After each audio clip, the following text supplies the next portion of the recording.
Assalamu alaikum wa rahmatullahi wa barakatuh. Paix sur ceux qui suivent la guidée.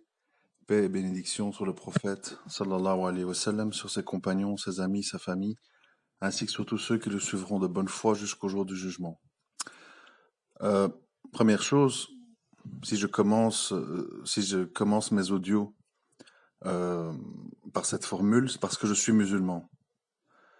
Je le dis pour les non-musulmans qui écoutent et qui pourraient s'arrêter à ça en m'expliquant. Je suis musulman de conviction, mais je ne suis pas musulman par tribalisme.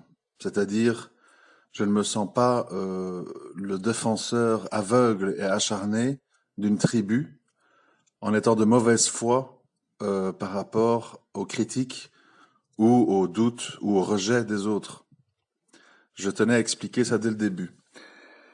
Et c'est relié au but de cet audio, qui est d'expliquer de la manière la plus brève possible que nous sommes dans cette espèce d'anarchie dans le monde à cause en fait d'une vieille maladie persistante dans le cœur de tous les êtres humains, qui est le tribalisme. Et si on ne comprend pas ça, on ne peut pas comprendre la suite. Qu'est-ce que je veux dire par là? Aujourd'hui, on voit que chaque groupe d'individus défend, souvent et inévitablement avec de la mauvaise foi, défend son idéologie, sa vision des choses, son groupe social, etc., etc. Et ça va bien au-delà de musulmans, athées, catholiques, New Age et compagnie. C'est tous les êtres humains, même appartenant à une même race et à une même idéologie. Il y a des groupes dans les groupes, des sous-groupes, des sous-groupes et des sous-groupes. Et on arrive donc à une société morcelée qui ne se comprend plus et qui en fait se retrouve, comme on le voit aujourd'hui en politique, avec des groupements, de plus en plus de partis, de plus en plus de votes émiettés entre ces partis, et donc une société qui devient ingouvernable, ingérable. Je voudrais m'expliquer à travers certains exemples qui vont peut-être vous éclairer sur ce que je veux dire. Tout le monde s'étonne que les décideurs, les élites, les partis politiques défendent certaines postures économico-idéologiques contre l'avis du peuple. Et tout le monde s'en étonne, alors qu'il n'y a pas lieu de s'en étonner. Pourquoi? Quand on est dans un parti politique, on doit financer des campagnes électorales, louer des salles, imprimer des affiches, payer des collaborateurs, etc., etc. Donc ça demande de l'argent. Et l'argent, il vient d'où? Il vient pas des petites gens, il vient des grands groupes financiers, banquiers, d'entreprises, etc., qui ont les moyens de financer. Et ces gens financent à condition que leurs attentes soient récompensées. Et donc, tout naturellement, qu'on ait quelqu'un de gauche, de droite, du centre, d'extrême droite, d'extrême gauche, on se retrouve tôt ou tard avec ce qu'on appelle la loi du marché qui s'impose. Parce que sans ça, on ne réussit pas. Et donc, inévitablement, les politiciens, de quelque bord qu'ils soient, se retrouvent être les représentants des gens qui les ont financés. Et alors, on a tendance, évidemment, à toujours stigmatiser là-dessus, alors que c'est un phénomène qu'on retrouve partout. Si vous prenez les gilets jaunes, et vous entendez ce qu'ils revendiquent, plus de pouvoir d'achat, référendum populaire, etc.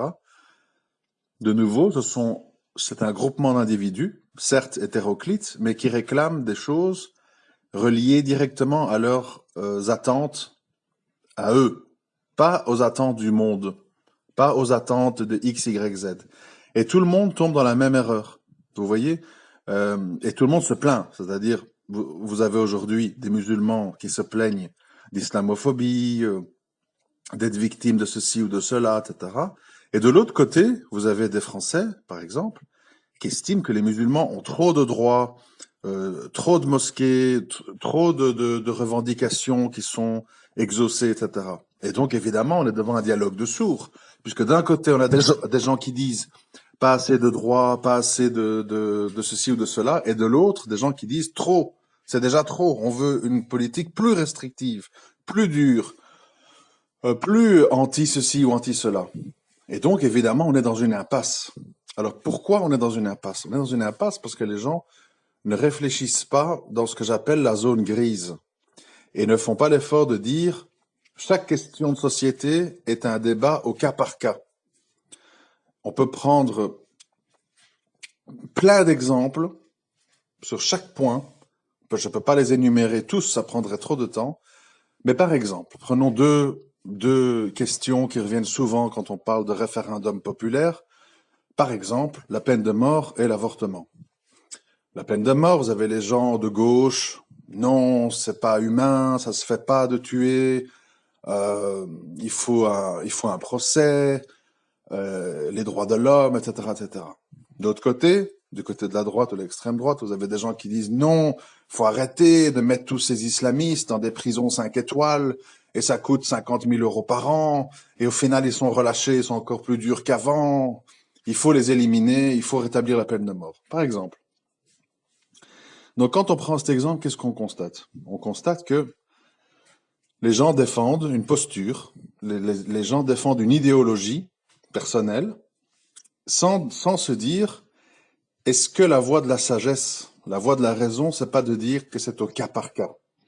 C'est-à-dire qu'il y a des gens profondément dangereux, profondément irrécupérables et qui ne vont assurément pas représenter une menace inoffensive après 5, 10, 15, 20 ans de prison.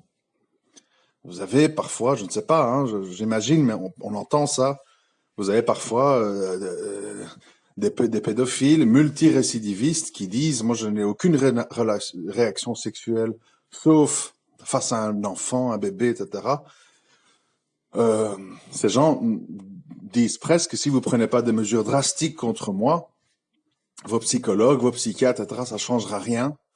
Je suis comme ça, et on a ça dans plein de domaines, hein, des gens qui disent je suis asexué, je suis un homme dans le corps d'une femme, je suis une femme dans le corps d'un homme. » Donc les gens sont dans des postures que je n'ai pas envie de changer. Au contraire, j'attends que la société respecte ce que je suis. Je veux que la société accepte que je suis une drag queen. Je veux que la société accepte que je suis attiré par les enfants, etc.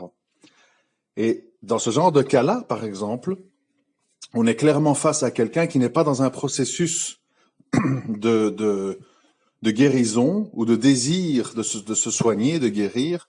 On est donc face à des gens qui veulent cultiver et voire légitimer leurs agissements.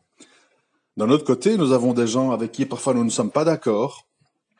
Ben voilà, en l'occurrence, en Europe avec les islamistes, etc. À l'époque, c'était les communistes avec le macartisme en Amérique. Si vous prenez, je sais pas, chez Poutine, mais c'est les gens pro-Ukraine, pro-OTAN, etc. Donc chacun a ses terroristes, on va dire. Il faut à un moment donné dire, c'est pas parce que quelqu'un n'est pas d'accord avec moi que je dois l'éliminer physiquement. On peut dire, cette personne n'est pas d'accord, donc on va établir un dialogue, on va aller vers un schéma d'inter-échange entre nous, afin de voir quels sont nos points communs, nos points de divergence, et venir chacun avec des arguments techniques, économiques, etc., pour démontrer qui a raison. Et l'être humain évolue dans ses pensées, ça c'est pas un scoop, dans le sens que quelqu'un qui était un trotskiste, maoïste, marxiste acharné, comme beaucoup de gens de mai 68 en France, avec le temps deviennent des social-démocrates, des gens plus centristes, etc. Donc les gens évoluent. Donc il faut bien différencier quelqu'un qui pose problème à la société à cause d'un problème d'évolution, ou ceux qui reprennent un problème de la société à cause d'une profonde, une profonde incohérence par rapport à la vie en société. Par exemple, pour faire un peu un mea culpa et ne pas toujours désigner les autres, un musulman qui dirait il faut tuer tout le monde, tous les mécréants, il faut ouvrir des camps de concentration, il faut faire des tueries de masse, des génocides, etc.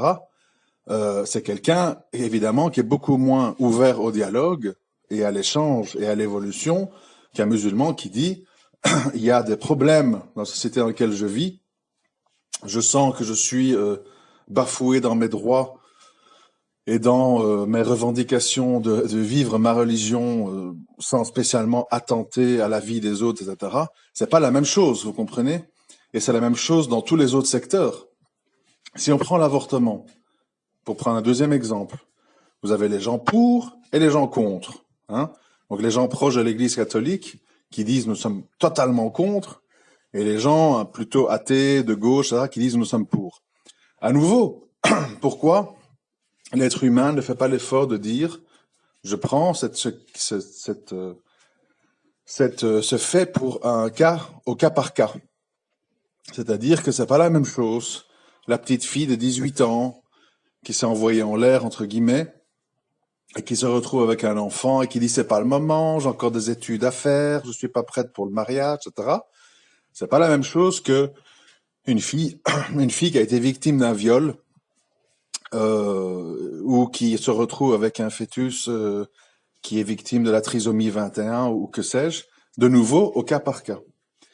Et je suis persuadé que dans toutes ces crises dans lesquelles nous vivons, crise économique, crise idéologique, crise religieuse, on n'en sortira pas tant que les gens, qui qu'ils soient, musulmans y compris, ne font pas l'effort de se mettre dans la peau des autres et d'essayer de faire l'effort de faire des jugements au cas par cas et pas dans des jugements globalisants qui ne tiennent pas compte, surtout à notre époque, très morcelés et très compliqués, qui ne tiennent pas compte en fait des cas spécifiques. Et ce que je dis là, c'est quelque chose qui est très délaissé, qui est très méprisé, et qui a pour conséquence ce à quoi on assiste aujourd'hui dans toutes les communautés, aussi bien en politique française qu'au niveau des musulmans, par exemple, qui est que les élites, les gens qui sont à un certain niveau dans ces groupes-là, ne comprennent plus, sont complètement déconnectés, détachés de la base, le peuple, le petit peuple. Pourquoi? Parce que les gens évoluent dans leur tour d'ivoire, dans leur certitude, dans leur agenda, et ne prennent pas le temps d'expliquer, d'échanger, d'écouter les critiques, etc. Aujourd'hui, nous avons des gens qui disent, par exemple au niveau des musulmans, voilà l'islam, c'est ça, ça, ça, ça, ça, ça, ça. Et tous ceux qui critiquent ça, ce sont des apostats, ce sont des gens qui sont sortis de l'islam, etc. Et de l'autre côté, nous avons des gens qui disent, oui, mais non, il faut vivre avec son temps, il faut faire un islam réformé, il faut mettre certains versets du Coran de côté, etc., etc. Donc on se retrouve devant une impasse. Des gens qui ne savent plus dialoguer, qui ne se comprennent plus, et qui s'accusent l'un l'autre. L'un dit, tu es un apostat, l'autre dit, ah, tu es un wahhabite, tu es un taliban, etc. Et on peut plus parler.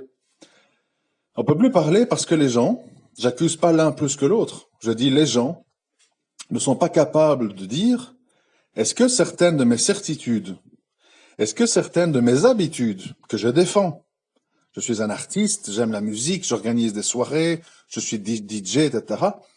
Je me rends donc complètement sourd à toute critique sur la musique. Ou, inversement, je ne vais pas faire chaque fois le contre-exemple. Il faut comprendre, il faut tous que nous admettions tous que nous avons des idées fixes, nous avons des passions que nous défendons, nous appartenons à un groupe social. Un ingénieur informaticien, même s'il s'appelle Mohamed, mais qui travaille à la défense, va à son travail en costume avec son iPhone, etc., évolue dans une autre galaxie qu'un autre Mohamed qui est dans un HLM et qui vend du hashish en bas de sa tour pour ramasser ses 1000 par mois. Vous comprenez? Les gens ne peuvent pas faire l'impasse d'admettre à un moment donné, de se dire, est-ce que je ne défends pas telle ou telle position parce que je fais partie de tel milieu? Mais si moi, j'avais pas eu l'opportunité de faire des études, d'être embauché, etc., est-ce que je dirais la même chose? C'est ça qui fait que les gens se divisent tous en partis politiques. Le pauvre va chez Mélenchon, le français dépité par la tournure de la France va chez Marine Le Pen, les cadres et les gens qui ont réussi plongent chez Sarkozy, Macron, etc. Parce que les gens, en fait, comme on dit en français, l'expression, ils prêchent pour leur chapelle. Ils défendent leur tribu. Leur tribu, non pas raciale, non pas religieuse, mais souvent leur tribu socioculturelle. À tel point que ça rentre même jusque dans les familles. Quand un jeune maghrébin réussit dans sa vie professionnelle et a des moyens, il va très souvent, pour pas dire toujours, essayer de rejoindre le cadre de vie des gens qui lui ressemblent. Et il va trouver que sa propre famille, ses propres frères, ses propres cousins sont des espèces de gens sous-développés, vulgaires, racistes, islamistes ou que sais-je. Et il va s'en détourner, il va s'en éloigner. Donc, soit on subit ça sans comprendre, chacun prend sa route, chacun défend son clan, chacun rentre en politique et vote, etc., suivant qui il est et comment il vit, ou bien les gens commencent à réfléchir de manière un peu plus globale, un peu plus dans l'intérêt général. Pourquoi je dis ça? Quand on ne réfléchit pas d'une manière globale, un, on n'est pas soutenu. Deux, on reste petit. Et trois, on n'arrive pas à des résultats. On le voit aujourd'hui, tout le monde est frustré. Les musulmans estiment que voilà, rien ne réussit. Le GIA en Algérie, puis Morsi en Égypte, et puis les talibans en Afghanistan, et puis Daesh en Syrie, etc. On passe d'échec en échec. Et les gens ne prennent pas le temps de se dire pourquoi tous ces échecs? Pourquoi tout ce temps perdu? Pourquoi tous ces morts? Pour arriver à quoi comme résultat? Et dans le même ordre d'idées, les catholiques, les Français qui se sentent incompris, que leur pays part à volo, etc., sont de plus en plus frustrés, de plus en plus amers, et ça amène au phénomène des gilets jaunes. Parce que les gens, à un moment donné, ne pensent pas groupe, ils pensent tribu. Et, en plus, ils ne comprennent pas qu'il ne faut pas s'étonner, je me répète, je le sais, il ne faut pas s'étonner du fait que les gens défendent la main qui les nourrit. Tout simplement. Je répète, en politique, on ne peut pas réussir sans financement.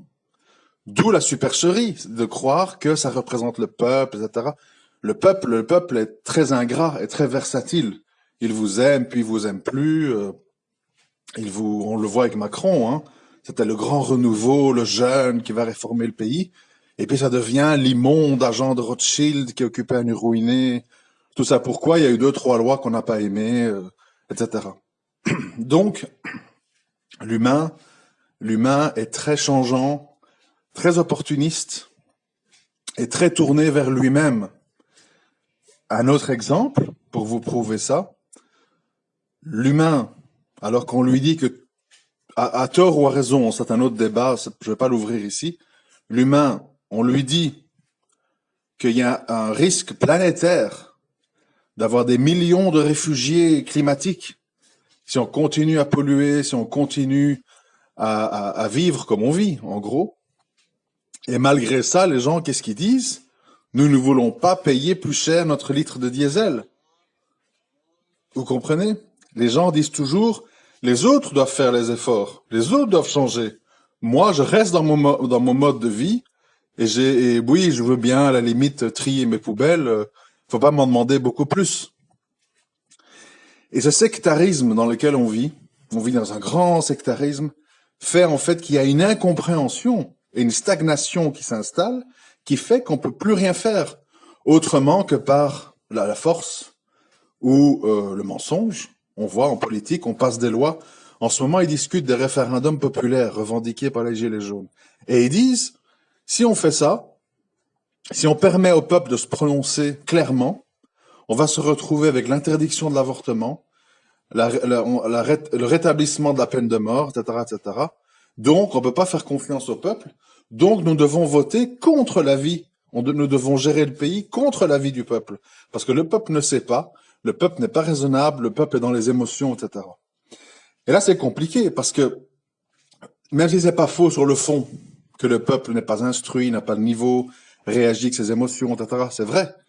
Mais comment voulez-vous gérer un pays avec des millions et des millions d'habitants en disant 50 millions d'entre vous sont inaptes à émettre des avis, on vous écoute pas et on va s'imposer par la force contre votre avis.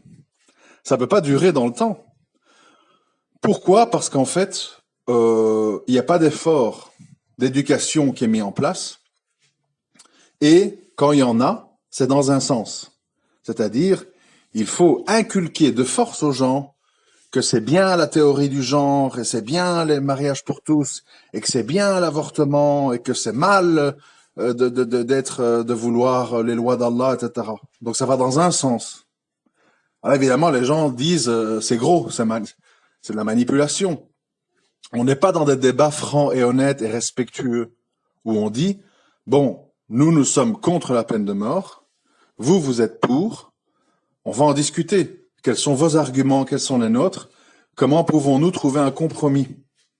Et ça, on peut le multiplier sur l'islam, sur l'avortement, sur plein de choses, sur l'impôt sur les grosses fortunes. Des débats entre gens de bonne volonté qui ne veulent pas faire plier l'autre ou le casser, mais qui veulent faire avancer leurs idées sur la base du dialogue et de l'échange et de l'explication. Je suis persuadé qu'un être humain est doué de raison, a un cerveau. Certes, nous avons des différences raciales, culturelles, tout ce que vous voulez, mais face à des démonstrations logiques, l'humain peut changer d'avis. L'humain peut adhérer à certaines choses. Comme je l'ai dit, mais c'est tout le but de mes audios, en fait. Quand je dis aux gens, à n'importe qui, à des policiers, à des islamophobes, à des musulmans, extrémistes ou pas, quand je dis par exemple que les particules fines, l'alcool et le tabac, qui sont des choses qui ne sont pas hors la loi, puisqu'on vous vend de l'alcool, on vous vend du tabac et on vous permet d'acheter des véhicules qui vont jusqu'à 350 km/h et qui envoient 3, 4, 500 grammes de CO2, etc. Quand je vous dis et démontre que ces trois secteurs-là, par exemple, si on rajoute la malbouffe, alors là, c'est énorme, représentent un danger 1000 fois plus destructeur que le terrorisme.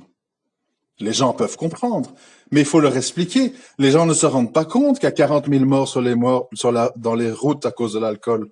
Les gens ne se rendent pas compte qu'il y a 48 000 morts par an à cause des particules fines. Je parle rien qu'en France, bien sûr. Les gens ne voient que BFM CNews, où on voit un hurluberlu dans les rues de Strasbourg qui tue 4-5 personnes. Et ça devient le centre de leur attention, le centre de leur préoccupation. Et pendant ce temps-là, ils fument, ils boivent, ils mangent de la merde et ils roulent en bagnole dans les embouteillages où ils ramassent des particules fines plein le nez, les poumons. Vous comprenez? Donc, à un moment donné, il faut tenir des discours cohérents aux gens et remettre les choses à leur juste place. À leur juste place. Quand je dis, par exemple, que les 7 ou 8 millions d'immigrés en France, ça correspond plus ou moins aux 7 à 8 millions d'avortements qu'il y a eu depuis 1968, ça a du sens. Ça veut dire que tous ces gens qu'on pense qui volent nos emplois, etc., s'il n'y avait pas eu d'avortement, ils seraient remplacés par des Français de souche. Le problème serait le même, le nombre de gens à gérer. Donc à un moment donné, il faut venir avec des discours de logique, des discours de bon sens, et les adresser à tous, afin de mettre tout le monde face à ces paradoxes, face à ces incohérences, et que les gens puissent évoluer dans leur jugement. Et de nouveau, je ne vise pas une communauté, je dis, ça concerne tout le monde. On ne peut pas continuer à vivre dans une société où chaque groupe défend son groupe. Et les gens israéliens défendent des colonies, et les Palestiniens pleurnichent on vole leur maison, et les gens de droite disent on est envahi par les boucheries halal, les mosquées on n'en peut plus, les prières de rue, et les gens de gauche disent Marine Le Pen c'est le retour d'Hitler, attention, on peut pas vivre dans une société comme ça, c'est pas possible. Et moi je suis musulman dans le sens que c'est un choix idéologique qui est basé sur le fait que je pense, quand elle est vue d'une manière neutre, dépassionnée, logique, froide, sans émotivité et parti pris aucun, j'ai constaté à un moment donné de ma vie que c'était l'idéologie qui avait le plus de sens, qui était la plus logique, qui était la plus bénéfique pour la gestion d'une société, surtout du plus grand nombre. Et je constate que les humains qui ont voulu faire à leur façon, qui ont voulu faire leur petite recette personnelle, n'arrivent qu'à des résultats catastrophiques, même si en apparence, ça ne l'est pas. On voit très bien les États-Unis, les illégalités, les prisons archi-pleines, les millions de familles monoparentales en Occident, de femmes qui doivent élever des enfants seules, les ravages absolus de la drogue. Je rappelle que la cocaïne colombienne ou l'héroïne afghane ne trouverait pas d'acheteurs si tout allait bien ici dans les pays riches. C'est parce que nous avons les moyens de payer du hashish à 10 euros le gramme ou de la cocaïne à 40, 50 euros le gramme. C'est parce que nous avons les moyens que tout ceci trouve une issue. Si les gens ne voulaient pas consommer de drogue, d'alcool et de tabac, toutes ces sociétés, ces trafics tomberaient en faillite. Donc tout est relié, tout est interconnecté. Mais malheureusement, nous faisons face à des êtres humains qui sont dans des partis pris, qui veulent absolument tous dire nous sommes le phare du monde, nous avons tout compris, nous sommes la modernité, nous sommes le bien-être, nous sommes la justice, et on se retrouve dans un grand charabia. Nous sommes assis sur une espèce de bombe à retardement, un volcan planétaire où en fait les gens fuient le Honduras, le Nicaragua dans des trains, arrivent en Amérique avec l'espoir de pouvoir ramasser des poubelles ou de soigner des vieux dans les hôpitaux et se retrouvent devant un mur que Trump va construire. On se retrouve devant une espèce de cocotte minute terrible. Pourquoi? Parce que les gens ne se comprennent pas. Les gens travaillent pour défendre leur tribu. Qui défend les businessmen, qui défend les étrangers, qui défend les Palestiniens, qui défend les Israéliens, qui défend l'islam, qui défend l'islam de France, qui défend les frères musulmans, etc., etc. Les gens, très peu de gens ont le désir réel d'être un plus, d'être vraiment un vecteur de progrès pour toute l'humanité. C'est ça la différence. C'est ça la différence. Et voilà pourquoi toute idéologie vraie doit être une idéologie universaliste. Parce qu'on ne peut pas bâtir un bonheur personnel sur le malheur des autres. Si demain je suis un fermier sud-africain avec plein de terres, plein d'argent, etc., et je suis entouré de Zoulous enragés, affamés, dans la violence et la délinquance, combien de temps vous croyez que ça va durer avant que cette vague déferle sur moi et que ma femme et ma fille se retrouvent violées et moi déchiqueté en petits morceaux? C'est un faux calcul de défendre sa tribu. On doit défendre l'humanité. Parce que sinon, l'humanité nous retombe dessus. Tout simplement, les gens refusent une vie d'injustice et de malheur, pendant que vous recoulez à Neuilly-sur-Seine, à Boulogne-sur-Mer, et vous allez vous retrouver entouré de millions de gilets jaunes, avec des faucilles, des haches, et des marteaux, et vous allez faire quoi? Brûler tout le monde au napalm, ouvrir des camps de concentration. Il faut être réaliste à un moment donné. Il faut dire, qu'est-ce que j'ai fait de mal? En quoi je me suis trompé? Pourquoi je vais d'échec en échec? Et quelles sont les vraies mesures à mettre en place pour que l'humanité aille vers un mieux? Mais ça, pas beaucoup de gens veulent se poser cette question. Et voilà pourquoi moi je lutte, même au sein des musulmans, contre le tribalisme, contre le parti pris et contre les raisonnements binaires. Dans tous les sens, hein, aussi bien dans le laxisme que l'extrémisme.